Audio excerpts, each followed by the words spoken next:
Thought I'd share a little bit more on the modifications I've done to the engine here. A quick, kind of like a mini review, a quick walk around, and some of the issues that I've had in this particular car. As far as the modifications, I've had a transmission kit installed.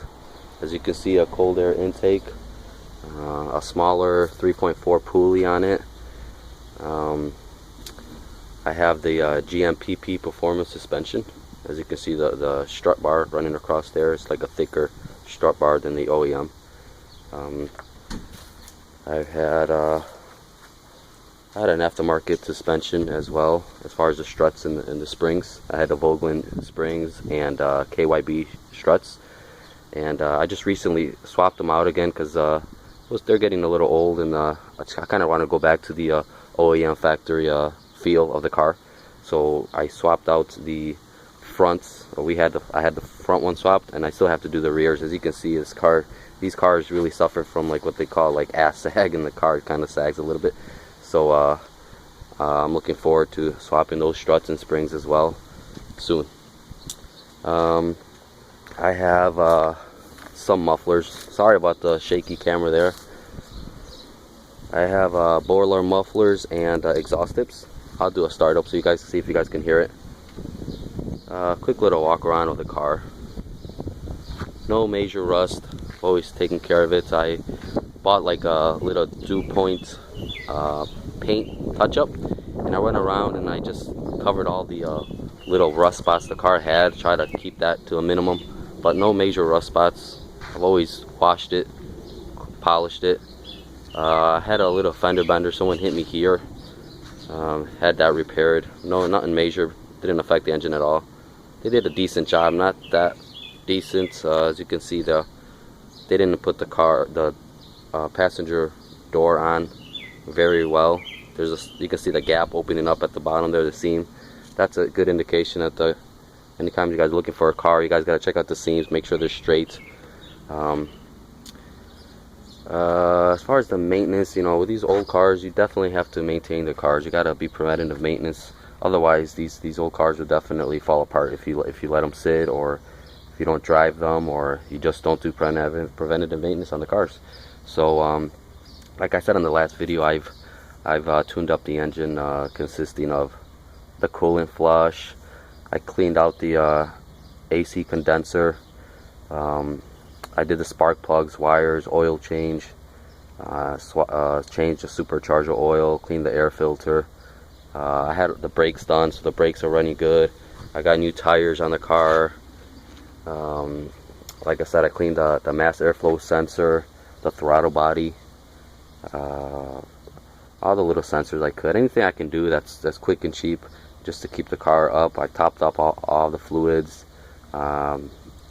I had the fuel pump gave out on me about 3 months ago, so I had that changed.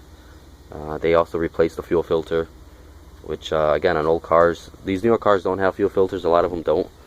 I don't know why. That's kind of weird, but this particular car does, and a lot of these cars from these era do. So if you do have an older car, you definitely want to swap out the fuel filter. As far as noticeable, this engine had a recall. GM's been kind of battling it for quite some time. Just as recently as last year, I had the final, what I think is the final part of the recall, where they just took off the beauty cover. I used to have a little cover there. Apparently that could melt or something and start a fire, so that was kind of good that they did that. And as you can see, the valve cover gasket, the front one, they had that replaced. So it was leaking oil there, and but that's it. The rear one is leaking oil. I gotta get that one, the gasket, replaced, but that one does leak oil. Like I said, the oil pan's leaking, the transmission pan's leaking. It's got a lot of little things, but as far as reliability, the engine's it's really good engine.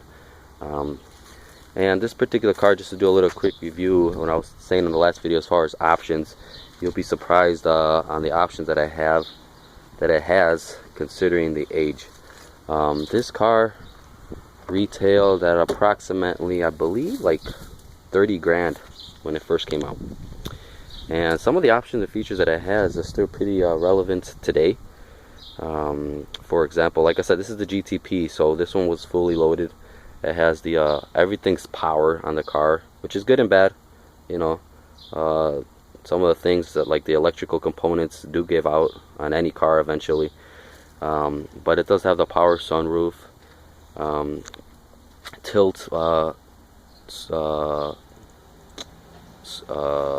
screen there, and it has, as you can see the button right there, it has a little performance shift transmission, tightens up the transmission line. It gives you a lot more torque. And but it had daytime running lights. It has a premium audio system, which still sounds like some of the best audio system I've ever heard for a stock car.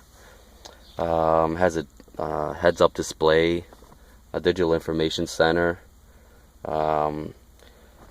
you know, dual climate control, passenger heated seats, electronic blind sight rear view mirror. So if like a car or truck hits that your rear view mirror, it kind of tints it out. Dual side passenger airbags, which is very uncommon in the year 2000. Synthetic leather. It's not real leather, but it does have the synthetic leather all around. I mean, the list goes on and on with options on this car, which is like I said, it has traction control. The only option that I was thinking that this car does not have is the engine block heater. And I found out recently that some of the cars, these Grand Prix, had an engine heater. So in the winter the car would start up. I don't believe this car has it.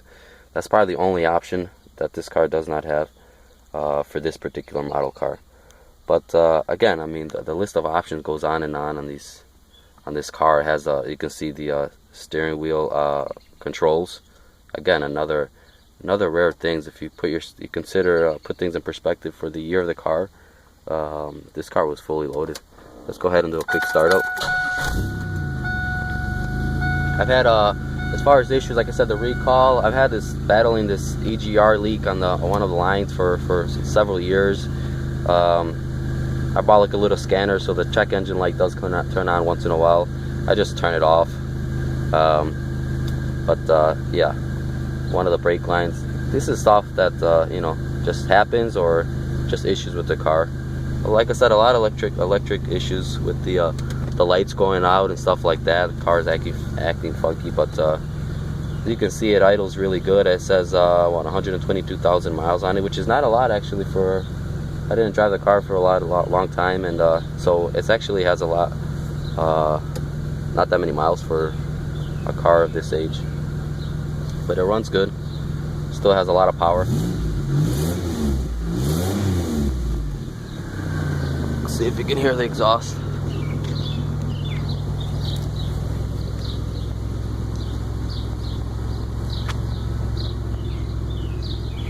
Just the muffler. It's not a catback exhaust. I'm glad I didn't go with the catback exhaust, because this is loud enough for me. Especially now with the family. Like I said, that's why I want to go back to the OEM suspension and keep the noise to a minimum. But yeah, that's it. If you guys have any questions, concerns, anything that I could help out, just drop me a comment there, and I can help you out any way I can.